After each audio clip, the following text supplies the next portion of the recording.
Hi, everybody, and thank you for being here with us today. So, today we're going to talk about the architecture, metamorphosis, and how we managed to do so in the biggest financial banking application in Italy, okay?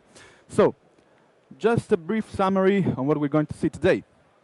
Just a small intro on who we are, then we're going to jump to introduction of the slides, and then we're going to see how it is right now and how it's going to be in the future, this application. Few words about the modularization, and then we're going to jump straight into the conclusions. Okay, so who we are. We are from IrisCube Reply, which is a reply group firm. We are focused on finance industry consultancy, which means that we are developing native mobile applications, as well as front-end, web applications, microservices, and many, many other things, all regarding the finance industry. So, few numbers about us, very quickly. We have a profit growth on yearly basis of about 40%. We are a group of 250 developers, consultants, and the average age is pretty low. We are below 26 years old. So pretty young, motivated, talented, hopefully. So, some of our main customers who are here with us today, we have Intel San Paolo, Nexi, and many, many others, all in the finance industry. Enough for all the celebration here. Who's on the stage with me today? We have Marco Valentino. He is one of our team leaders. He's working on a branch of the mobile banking application in Italy, here in Turin. Then there's our architect, Marco Zanino. And he's the criminal mastermind behind all of this metamorphosis we are talking about today. And name something, he knows about it. And there's me. I'm working as a project manager. Excel, spreadsheets, PowerPoints, all those boring stuff. So, let's jump right in. A few years ago, let's think about a real case scenario here, right? Maybe it happened to all of you. A few years ago, in a galaxy not so far, far away, a customer came to us and asked for his new mobile banking application. He invested tons of money for his new mobile application, and at the time, he was quite happy with the money he spent. Well, he managed to get the most he could get. Top-notch technologies, cool UIs, everything brand new, super, super cool. But, things change. Time passes, and today, something changed. Someone told our customer the truth, which is, time's passed, which means things evolved during the first release of the application. And his application right now, it might look old-fashioned. Let's say we developed it before the material design was released. Could happen. And it might have legacy technology. We didn't have architectural components, Jetpack, coroutines, and many, many other stuff that we are using currently today in our projects. And for that reason, it might be hard to find developers knowing those kind of technologies. And for this, developing and maintaining the application is highly expensive, and nobody wants that. All right? So how do you think our customer feels right now? I'll let you imagine who's the red shirt here and who's the blue one. Okay? So, keeping those things in mind, let's state what are the main points that every customer usually wants in our applications. Even not financial applications, every application, okay? Frequent updates. Who's going to release an application and just leave it there without any new update, new feature, anything? Nobody. You're losing customers. You don't have customer retentions. Everybody wants updates in their applications. They want to stay up to date with the latest technologies, okay? Nobody likes that his application is a legacy one, okay? Of course, high performances. This means that, it has to perform well. I don't think that none of you likes the laggy application that we might see sometimes. Of course, for what we said earlier, maintenance should be easy, especially in financial application as we are developing, all right? You're transferring money. Things are risky, okay? Customers get angry pretty soon. You have to be super careful and must be easy to maintain those applications. And obviously, if you spent tons of money, millions of euros for your application, you don't want to spend it all over again in, let's say, 4 years, 5 years, okay? So lifespan should be longer. Well, all these points are pretty nice, yeah, but those requirements greatly affects how we should think and how we should develop our applications, okay? When we sit at the table and we think about a new application, a new architecture that we are going to implement, we must think carefully about these points, because in the future, if you want to, well, keep our customers, we have to think about this, okay? So today we're going to talk about what we did in the biggest financial banking application in Italy, and how we managed to survive and stay above the wave in this fast-changing environment. And well, that's not how Bear Grylls would say it. We are not improvising, we are not adapting. The only way to do so is to think and to work hard. So for this, let Marco have the word. Thank you. Thank you, Alessandro. So now I'm showing to you how initially we implemented our application based on the technologies available at that time. So who know the MVP architectural pattern, the EventBus? Please raise your hand. Okay, perfect, thank you. So I'll try to be quickly so we can go in deeper in the to be and the modularization section.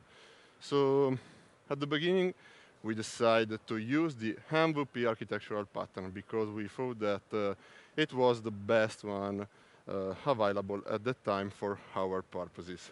So the model view presenter is an architectural pattern based or derived from the model view controller which mostly used for building user interfaces. So as you can see in the picture below, we have 3 main blocks. So the model block, the view block, and the presenter block. The model block can communicate only with the presenter block. The view block also communicate only with the presenter block. So view and model cannot communicate with each other. And so this is the little difference. This is a small difference with the MVC where model and view can communicate. So we can see in detail the components about this pattern. So we have the model that it's an interface responsible for managing data. So in addition, is responsible for using APIs, caching data, and manage some databases. We can see the model like a provider of the data that we want to display in our views. The view is only responsible for presenting data. So we can implement the view by using activities, fragments, and other Android components that can do some operation like updating text view, showing progress bar, and so on. So the last block is the presenter. The presenter is the business logic container. So it's the middleman, the glue between the view and the model, and is responsible for retrieving, for querying the data from the model and updating the view, and also is responsible for reacts to user interactions and then updating the model. So in addition to simplify the Android components communication, we decided to use the EventBus Java library. So the EventBus is based on the publish-subscribe pattern. It's a simple Java library that can be represented by this picture where we have a publisher that posts an event on the bus, and then the bus propagates the event to the subscriber. Here we have a small example about this pattern. So as you can see, we have a publisher, the repository, that retrieves some data and then posts the data, the full response or the exception to the bus. And then we have the subscriber, the full presenter, that subscribe this type of event, so the full response or the exception event, and then when the bus posts the event, the subscriber wake up and manage the response. But which kind of issues we have in this type of pattern. So let's imagine to have two presenter, the full presenter and another presenter that subscribe the same event. So who received the event? We don't know. And also, let's imagine to have two repository. So the full repository and another repository that posts the same event. We don't know who posts the data. We don't know the data source.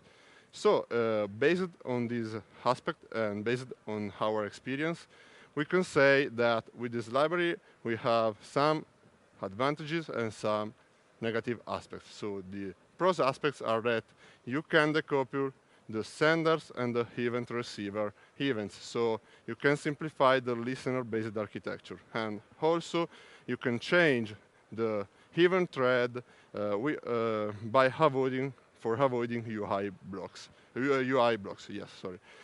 And then it's easy to pass small objects to the event.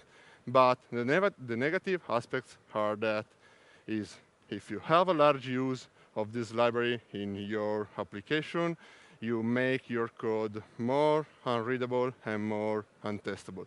So also, each subscriber needs their own event method implementation. So this makes your code more understandable, especially for the newest developer. And finally, yet importantly, you lose the control over who notifying whom. Okay, so we can summarize all these points in one sentence. So the EventBus doesn't let you know the source of the data, and the class reuse is highly dangerous.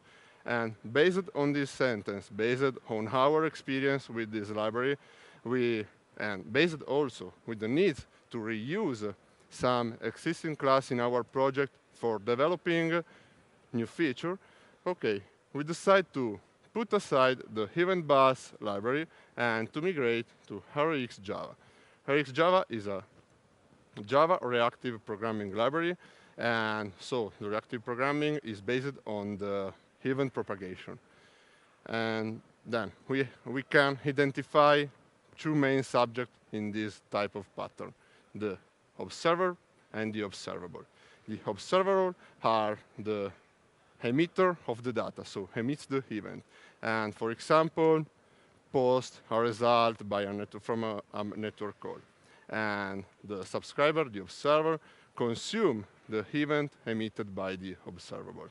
And here we can see a small example, or better, the same example with observer and observable. Sorry, the observable and the observer. So the observable posts the result, emit the result about, for example, a network call, and then the observer catch the response, and then manage this response.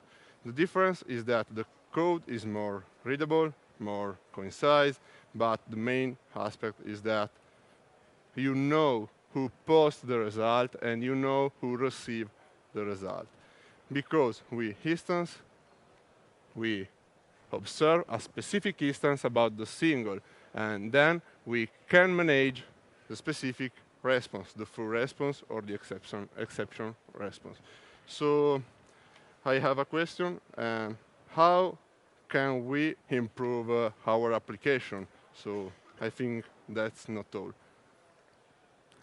Okay, well, Marco, I would probably say that a good approach would be start using Android architectural components, since ViewModel and live data are good tools for us because of reduction of many boilerplate codes that we were using throughout the presenters, our repositories, and sorry, okay, and maybe I would also suggest to move to Kotlin, for example, and why not coroutines? But it isn't an easy task. We have to decide what approach to use. And we could think of many approaches to move from an MVP to an MVVM architecture. Well, the first one would probably be the simplest one, that is taking all the code from the presenter and put it inside of your model. But, well, I don't think that would be great for us, since presenter could manage many models inside of it. Instead, a view model has to manage only a specific model. And, well, I wouldn't suggest to use that. Well, the second approach would be taking all the business logic that we had in our presenters and move it to the view, delegating that code to the view. And so having many view models for each model that the presenter were using. But maybe we want just to reuse a single view in another part of our project. And, well, because of the tying up of the business logic, we wouldn't be able to do that. And so we have to introduce a component to hold all this business logic. And this is so-called use case. We can think of it as a function, a simple function, but we will see later how to use it. And so, in this pattern, in the MVVM pattern, the view will have to be just like in the MVP pattern. So just display themselves and dispatch or transform user interaction into model interaction, interaction. And then the view model will only have to expose some APIs to access the model and handle it. And I think that is the one that wins. And so let's summarize what are the components in our pattern. So we have, as we said, the model, that is just the data layer, and it is represented by the view, for example. Then we have the view that displays some information, some useful information to the user. And, well, it just do another thing, that is observing the view model, because he wants to know when the model will be updated, sooner or later. And then we have the view model that actually retrieves data, retrieves the model, and manage it. But it also has to make, in some way, the view able to be updated of model of changes over the model. And, well, I would probably use live data, since live data is a part of the Android architecture components, and it is, well, an application of the observable pattern. And it is very useful because it is lifecycle aware. So when the view, in our case, so it could be a fragment or an activity, is going to be destroyed, live data knows it, will be notified about that, and so it will automatically unsubscribe the view for us, and that greatly avoids memory leak. And here we have our use case. That is a great boilerplate code reduction, as we will see in the example later. And it is, well, a wrapping of some business logic that we want to maybe reuse inside our projects in different parts of our projects. And so let's have a small example. Here we can see an activity, that is the view, for example, that wants to retrieve some list, a list of something from the view model. And the code above, that one, is how the view is actually subscribing it to receive updates over the model. And then we have the view model, of course, that is actually doing nothing. It's just delegating all to our use case, and it becomes pretty simple. That's why of the boilerplate reduction that we mentioned earlier. And then we have our use case. Our use case simply, in this case, wants to retrieve something from a repository. And, well, that's it. And we just call it as a function. That is a great thing, I think. And here we see that here it's pretty simple, but all the logic of switching to a neutralized, retrieving the data and posting it back to a live data is done by the use case, the base class. And that's pretty awesome. Uh, but here we have to handle all the context of our coroutines, since we are using it. And let's have a quick look at what coroutines are, but maybe you will know about it. And we have thought that replacing RxJava with coroutines was a great thing for all our developers because, well, RxJava is not simple to learn, I think. And with coroutines, you will have a more concise code, and you will handle all the asynchronous tasks in a sequential-ish manner. And they are very lightweight. And we can see an example of those coroutines applied. So just to switch to a new thread to do something, you could use launch. And in the blocks of code, in this block of code, you can do whatever you want without having to be concerned about the UI thread. And maybe you want to return some value in an asynchronous manner, and that's it. You have just to call async, and we will have all the work done. But, well, in our case, the project was born 2 or 3 years ago, and then we had choose to use a single monolithic module because Gradle wasn't so performant to handling many modules. And so the next step will be modularize our current application. With modularization, you will have great benefits, but it is not an easy task. Well, in theory, it would be easy because we will only have to create a core module that will handle all just the code that, for example, network calls, code to make network calls, and this module will be shared between many feature modules, hopefully independent functional modules. And all those functional modules will use those core those core module to make all the boring stuff, well.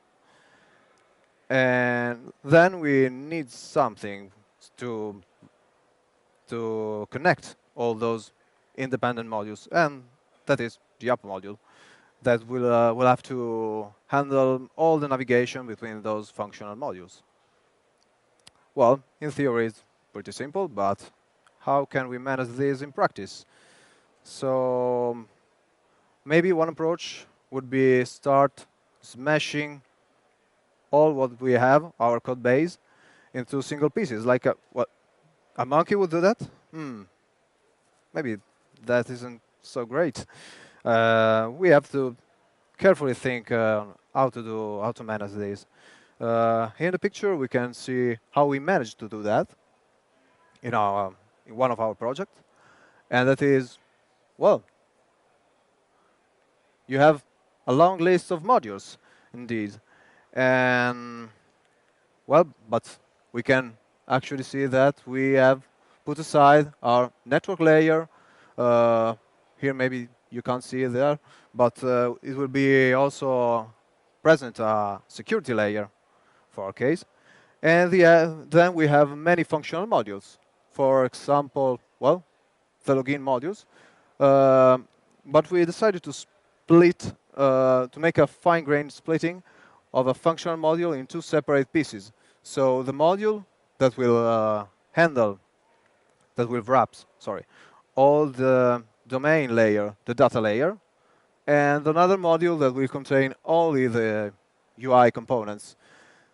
That's because maybe we want to reuse the same login logic, but in another project. And that's it. You will only have to publish in some way, maybe with a library, or just copy and paste the login module, our domain layer, and that's it. You will only have to create a new UI, for example. And so, we have listed some pros, but there is also some negative aspects, or, well, not negative, but some aspects that you take care of. So, for example, it is very easy to mess up with dependencies. Maybe you have a module that uses support 23, the support version 23, and another that uses support 28. And that would be not good because you will have some issue during the build process. And we managed to fix actually this issue with using in the build source file, defining a class that is just an holder of all your dependencies, and that's it. You will have it inherited throughout your project. And well, if you start using from a functional module, another functional module, and another, sooner or later you will end up with a dependency cycle for sure. And that is why we mentioned that functional modules will have to be independent. But, well, not a problem. So, but there are also other pros. That is, the code will be more testable because will be finally separated into certain modules, certain blocks. And, well, if you have many developer teams, maybe you have a developer team here in Turin and another in Milan that are working, all of them that are working on the same project, but in different functionalities. And that's it. You could have it because you will, with separating in using modules, you will we don't have to handle merge issues maybe. And it is pretty simple to publish a module. As we said, if you want to use some module in another project, you will just have to create a library, and that's it. You can reuse it all the times you want. And, well, maybe your customer wants to have a look at your at some functionality of your project. You could create a demo app. Why not? Just by not including the functional modules that the customer don't want to see. But, well, I think that one of the most important pros is the speed of the build time.